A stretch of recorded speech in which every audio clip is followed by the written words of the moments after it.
हेच आहे की रोज हे सुरू असतं, पण आता असं म्हटलं ते 7 आणि 8 जूनला दिल्लीत होते एकनाथ शिंदे, बैठक झाली आहे, 7 खासदार, परत एकदा बातमी. 7 खासदार?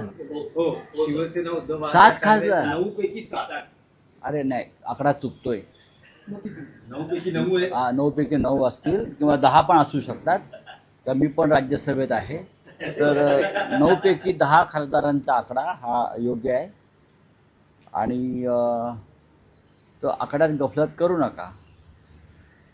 9 पैकी 10 किंवा 11 पण असतील, तर ते आकडे जरा समजून घ्या. कोणीही कुठे जात नाही, ज्यांना जायचं ते गेले. सगळे पक्षाबरोबर मजबूतीने उभे आहेत. आता का निवडणुका नाही आहे. लोकसभेच्या निवडणुकांना जवळजवळ अजून 3 वर्ष आहेत. आणि सर्व खासदारांचे आमचं शिवसेना पक्षप्रमुखांचं संवाद सुरू आहे. आता तृणमूलमध्ये फूट पडली. 20 खासदार फुटले, 22 खासदार फुटले. आम्ही म्हणतो नावं दाखवा ना. जी तुम्ही नावं दिलेली आहेत लोकसभा अध्यक्षांना, ते अद्याप का जाहीर करत नाही? अमित शहांची ही एक स्ट्रॅटेजी असते, एक वावटळ निर्माण करायची. फुटले ज्यांना फुटायचं आहे ते फुटतात. तुम्ही त्यांना जरी पायघड्या घातल्यात तरी जी बेईमानीची मानसिकता, जो किडा एखाद्याच्या अंगात शिरला की तो कॅन्सरप्रमाणे संपूर्ण शरीर पोखरतो, मन आणि मेंदू पोखरतो. मग तुम्ही 35, 36, 40 वर्ष जरी पक्षात सर्व पदं उपभोगलीत तरी कोणत्याही कारणानं लोक बाहेर हल्ली देशभरात जाताना मला दिसत आहे. त्याला कारण निवडणूक आयोग आणि देशाचे गृहमंत्री, ईडी, सीबीआय आणि न्यायालय. जोपर्यंत ह्या संस्था निष्पक्षपणे काम करत नाही तोपर्यंत अशा प्रकारची तोडफोड आणि फूट ही होत राहणार. साहेब, पण विनायक राऊत एकीकडे जाहीररित्या मान्य करतात की त्यांना संपर्क साधला जातो. कुणाला? विनायक राऊतांना? विनायक राऊतांना संपर्क साधला जातो असं त्यांनी न्यूज 18 मराठीला प्रतिक्रिया दिली. मग साधूच आहे ना संपर्क साधला म्हणून काय झालं? विधानसभेमध्ये एकत्र बसतात, संसदेमध्ये एकत्र बसतात, संपर्क होतच असतो. नाही, पण राऊतसाहेब तुम्ही म्हणतात की नजीकच्या काळात आता काही निवडणुका नाही, त्यामुळे हे काही शक्य नाही. पण आता पंतप्रधान आणि अमित शहांचं मुख्य लक्ष असेल नारी सन्मान विधेयक संसदेत मंजूर करणं, त्याबरोबर जी मतदारसंघ पुनर्रचना विधेयक आहे त्यासाठी जो नंबर गेम हवा आहे. अगदी बोलायचं तर काय, घंटा नारी सन्मान योजना. काल मध्य प्रदेशमध्ये ज्या प्रकारे मीनाक्षी नटराजन या नारीचा अर्ज बाद केला, हा काय नारी सन्मान झाला? ज्या बेकायदेशीर पद्धतीनं, नियमबाह्य पद्धतीनं एक गांधीवादी प्रामाणिक नारी मीनाक्षी नटराजन हिचा अर्ज अमित शहांच्या दबावाखाली मध्य प्रदेशमधून फेटाळला. काँग्रेसचं निवडून आणण्याची ताकद असतानासुद्धा कोणत्या कारणाने फेटाळला ते त्यांनी त्यांच्या उमेदवारी अर्जामध्ये एक काहीतरी एक गुन्हा लपवला, असं ते म्हणते. FIR लपवलं. मुळात हा FIR नाहीच आहे. तेलंगणामध्ये कुठल्या तरी एका प्रकरणामध्ये त्यांना एक नोटीस आली. हा FIR नाही आहे, लक्षात, हा FIR नाही आहे. तरीही या नारी शक्ती, नारी वंदना, अमित शहा या नारी वंदनेचं काय मातेरं केलं? नियम सगळ्यांना सारखे पाहिजेत ना. पुरुषांना वेगळे, नारीला वेगळे, नाऱ्याला वेगळे असं नाही ना. त्यात अशाच एका प्रकरणात झारखंडमध्ये भाजप पुरस्कृत उमेदवार परिमल नाथवानी यांच्या अर्जामध्ये काही त्रुटी दिसल्या. रिटर्निंग ऑफिसरला त्यांनी त्यांना 24 तासाची मुदत दिली त्या त्रुटी पूर्ण करण्यासाठी. लक्षात घ्या, नियम एक आहे ना सगळ्यांना. झारखंडमधला रिटर्निंग ऑफिसरने भाजप पुरस्कृत उमेदवाराला, जे उद्योगपती आहेत, त्यांना 24 तास मुदत दिली ज्या त्रुटी आहेत त्या पूर्ण करा. आणि त्याच वेळेला एका खोट्या प्रकरणात एक नारी ज्यांच्यासाठी तुम्ही बिल आणत आहात राज्यसभेत लोकसभेत, त्या मीनाक्षी नटराजन देशाच्या राजकारणातली एक प्रामाणिक राजकीय कार्यकर्ती, तुम्ही तिचा अर्ज फेटाळता.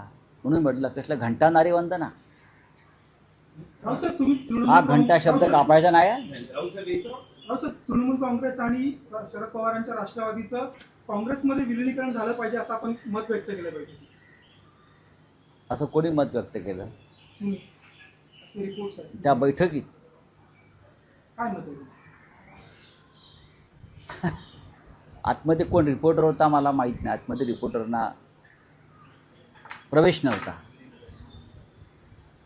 मी सुद्धा या बातम्या वाचतो. मी याच मंचावरून असं एक मत व्यक्त केलं होतं आणि खाजगीमध्ये आम्ही बोलत असतो की काँग्रेस पक्षातून जे जे घटक बाहेर पडले आहेत आणि त्याने आपापले पक्ष निर्माण केलेले आहेत, त्या सगळ्यांनी काँग्रेसच्या झेंड्याखाली एकत्र येऊन एक मजबूत काँग्रेस उभी करणं ही आज काळाची गरज आहे. मी नावं घेतली, मग तृणमूल काँग्रेस असेल, महाराष्ट्रामध्ये राष्ट्रवादी काँग्रेस पक्ष असेल. मी तर असे म्हटलं होतं की अजित पवार गटात विलीन होण्यापेक्षा काँग्रेसमध्ये विलीन व्हा. हा काय अजित पवार गटामध्ये विलीन होण्यापेक्षा तेव्हा बोललो मी, आता त्यांचा विषय संपला, की राष्ट्राच्या मुख्य प्रवाहात सामील व्हायला पाहिजे. जसं तेलंगणामध्ये काही काँग्रेसचे घटक वेगळे झाले, त्यानंतर ओरिसामध्ये बिजू जनता दल हे मूळ काँग्रेसवालेच आहे. असे अनेक घटक आहेत जे काँग्रेस पक्षातून बाहेर पडले. त्या सगळ्यांनी काँग्रेसच्या झेंड्याखाली एकत्र येऊन एक मजबूत काँग्रेस, देशाला नेतृत्व देणारी, याच्यामध्ये सहभागी व्हावा असं मी माझं मत व्यक्त केलं. राऊत साहेब, भारतीय संसदीय कारण तुम्ही या सगळ्यांना अनेक राज्यामध्ये त्यांच्या लढाया लढण्यासाठी काँग्रेसची मदत हवी आहे ना. आता काल ममता दीदी सोनिया गांधींना भेटल्या तासभर, त्याच्या आधी त्यांनी राहुलजीशी चर्चा केली. प्रत्येकाला काँग्रेसचं सहकार्य हवं आहे. काँग्रेसमधून बाहेर पडलेल्या पक्षांना किंवा नेत्यांना, मग ते करण्यापेक्षा आपण सगळ्यांनी तुम्ही एकत्र येऊन काँग्रेस पक्ष अधिक मजबूत, देशासमोर एक पर्याय काँग्रेसचा कायम होता, आजही आहे. तर या पद्धतीनं सगळ्यांनी विचार केला पाहिजे असं माझं मत होतं. आणि ते त्या संदर्भात माझ्या माहितीप्रमाणे काँग्रेस पक्षात आणि इतर काही घटक पक्षामध्ये त्या संदर्भात विचार सुरू आहे. राऊत साहेब, पण दुसरीकडे तुम्ही काँग्रेस, महाराष्ट्रातल्या काँग्रेसवरती मार्मिकमधनं टीका पण करताय तो, आणि त्या संदर्भात मार्मिकवर 2 कोटीचा मारहाणीचा दावा देखील दाखल झाला. हे बघा, मी टीका केलेली नाही. मी आता काय बोलतो आहे, काही लेखक असतात, लेखक त्यांची मतं मांडतात आणि त्या लेखकांच्या मताशी संपादक सहमत असतातच असं नाही, अशी एक ओळ असते. करेक्ट. आता मार्मिकचा एडिटर काय मी नाही आहे, पण तो आमच्या परिवारातला, शिवसेना परिवारातला एक महत्त्वाचं एक प्रकाशन आहे. त्याच्यामुळे आता हा विचार मला आत्ताच कळलं असं झालेलं आहे. मी पाहतो. काँग्रेसकडे तुम्हाला माफी मागायला लावली, पण माफीनामा देणार का? मार्मिकला माफीनामा, मला माफी मागायला लावणं. आत्ताच माझगावच्या कोर्टामध्ये चाललोय मी. मार्मिकला माफी मागायला लावलेली. अरे पाहू ना, पाहू. तुम्हाला काय घाई आहे एवढी? नाही राऊत साहेब, आम्ही बघू ना आमचं काय करायचं. राऊत साहेब, भारताच्या संसदीय राजकारणातला एक आज अत्यंत गंभीर विषय असा आहे की या देशातले 56 न्यायाधीश, हायकोर्टातले, सुप्रीम कोर्टातले मुख्य न्यायाधीश, हे लंडनमध्ये सरकारी खर्चानं देशाच्या मंत्र्यांबरोबर बॅडमिंटन खेळत आहेत. किती दिवस झाले? खर्च कोण करत आहे? राजकारण्यांबरोबर त्यांची उडबत चालू आहे, पार्ट्या चालू आहेत. हां, कदाचित देशाचे मुख्य निवडणूक आयुक्तसुद्धा त्या पार्टीत सामील होतील. ही गंभीर परिस्थिती असताना तुम्ही लहान लहान विषयांवरती पत्रकारांनी प्रश्न विचारू नयेत. देशातले 56 न्यायाधीश, त्याच्यामध्ये देशाचे मुख्य न्यायाधीश, सुप्रीम कोर्टचे सरन्यायाधीश, सुप्रीम कोर्टचे न्यायाधीश, पहा फोटो आणि व्हिडिओ आलेले आहेत.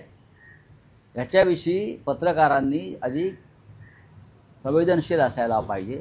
या देशाच्या इतिहासामध्ये असं कधी घडलं नव्हतं. न्यायाधीशांनी, न्यायव्यवस्थेने राजकीय व्यवस्थेपासून स्वतः एक अंतर ठेवलं. आता जाऊन त्यांच्या ताटात, एका ताटात जेवत आहेत. हे काय न्याय देणार आम्हाला शिवसेनेला, हे काय न्याय देणार तृणमूल काँग्रेसला, हे काय न्याय देणार मीनाक्षी नटराजनला? हा, इतकी बकवास न्याय व्यवस्था आहे देशाची नरेंद्र मोदी आणि अमित शहाने केलेली आहे. हे निरवसाहेब, तोच विषय आहे की भारताच्या संसदीय राजकारणात आज नरेंद्र मोदी नवा विक्रम रचता आहेत.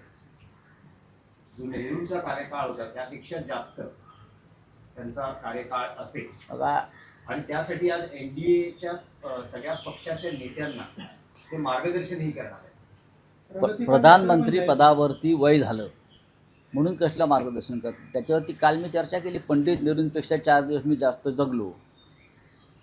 पंडित जवाहरलाल नेहरूंपेक्षा मी प्रधानमंत्री पदावर 4 दिवस जास्त खुर्ची उभवली.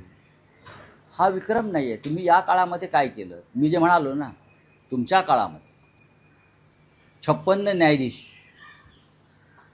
इंग्लंडमध्ये राजकीय नेत्यांबरोबर मंत्र्यांबरोबर पार्ट्या करताय. हां, हे तुमचं 12 वर्षातली कमाई आहे. हिंमत नव्हती. पंडित नेहरू, इंदिरा गांधींनी हे केलं नाही.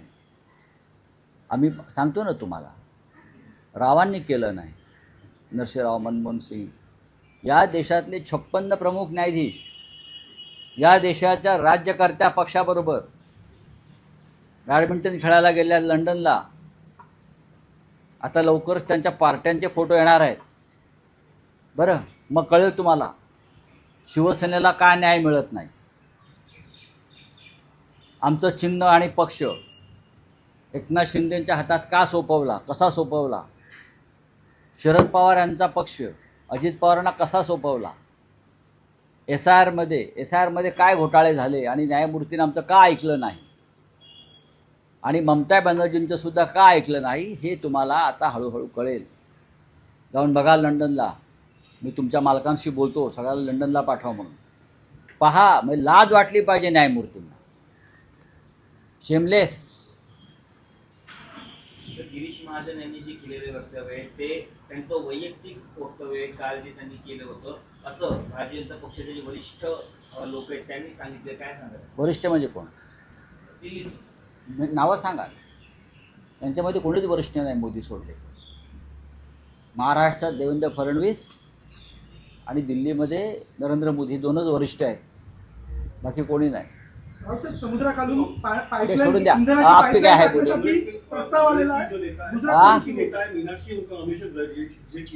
ये मीनाक्षी नटराजन जी का जो नॉमिनेशन मध्य प्रदेश से रद्द किया है, ये देश के इतिहास का एक काला अध्याय है. क्या कारण है? मीनाक्षी नटराजन एक प्रामाणिक राजकीय सामाजिक कार्यकर्ता है. बहुत ही प्रामाणिक है, गांधीवादी है, उनके विचारधारा है. उनके ऊपर कोई ईडी सीबीआई की केस नहीं है. ऐसी एक व्यक्ति जो राज्यसभा में आना चाहती थी. आप नारी वंदना बोल रहे हो ना, तो नारी के साथ आपने कल बेईमानी की. नारी के साथ एक राजकीय कार्यकर्ता है वो नारी, उसके साथ आपने बेईमानी की और नारी वंदना बिल लाना चाहते हो आप. क्या था? कोई उनके ऊपर, मैंने पूरा वो केस पढ़ा है, उनके ऊपर तेलंगाना में कोई एफआईआर नहीं है. कोई एफआईआर नहीं है. एक शोकॉज नोटिस कहाँ से मिला है किसी से, उनको हम एफआईआर नहीं मानते. और देखिए न्याय, देखिए नियम कानून कैसे अलग अलग होते हैं. एक नारी वंदना, एक पुरुष वंदना. उद्योगपति परिमल नाथवानी जी झारखंड से चुनाव लड़ रहे हैं, बीजेपी पुरस्कृत, बीजेपी स्पॉन्सर. उनके नॉमिनेशन फॉर्म में कुछ कमियां थी, लेकिन वहाँ के रिटर्निंग ऑफिसर ने नाथवानी जी को 24 घंटे की मोहलत दी है वो कमियां पूरी करने के लिए. और वही नियम, वही कानून मीनाक्षी को नहीं लगा है. उनका नॉमिनेशन पूरी तरह से रिजेक्ट कर दिया. ये लोकशाही नहीं, लोकतंत्र का हत्या है, मर्डर है, बेईमानी है. और मोदी जी को जो 12 साल हुए हैं ना, मोदी जी अगर सचमुच अच्छे इंसान होते तो हम उनका ज़रूर स्वागत करते. लेकिन ऐसा एक दिन भी नहीं गया है मोदी जी का और अमित शाह जी का कि उस दिन उसने बेईमानी नहीं की है. दर दिन एक नई बेईमानी मोदी जी और शाह जी करते हैं. मीनाक्षी नटराजन जी का जो केस है वो बेईमानी का सर्वोच्च केस है। और नारी वंदना बिल आप लाने जा रहे हो, क्या नारी वंदना? ये एक प्रामाणिक नारी, इस देश की राजनीतिक कार्यकर्ता, प्रामाणिक, सच्चाई के साथ राजनीति करने वाली, उनका आपने नॉमिनेशन, उनको आप राज्यसभा आने से रोकते हो, इसके लिए आप इतने डरते हो प्रामाणिक व्यक्ति से? कौन न्याय देगा उनको? उनको न्याय नहीं मिलेगा। न्याय देने वाले जो लोग हैं, चीफ जस्टिस ऑफ इंडिया और लगभग 60 हमारे जजेस लंदन में लॉ मिनिस्टर के साथ बैडमिंटन खेल रहे हैं, पार्टी कर रहे हैं, या हमको न्याय देंगे? हिम्मत कैसे होती है ये न्यायमूर्ति की कि राजनेताओं के साथ वहां जाकर पार्टी करे लंदन में? ये 12 साल की उपलब्धि है नरेंद्र मोदी की। हमारी जुडिशरी को पूरी तरह से खत्म कर दिया। Thank you.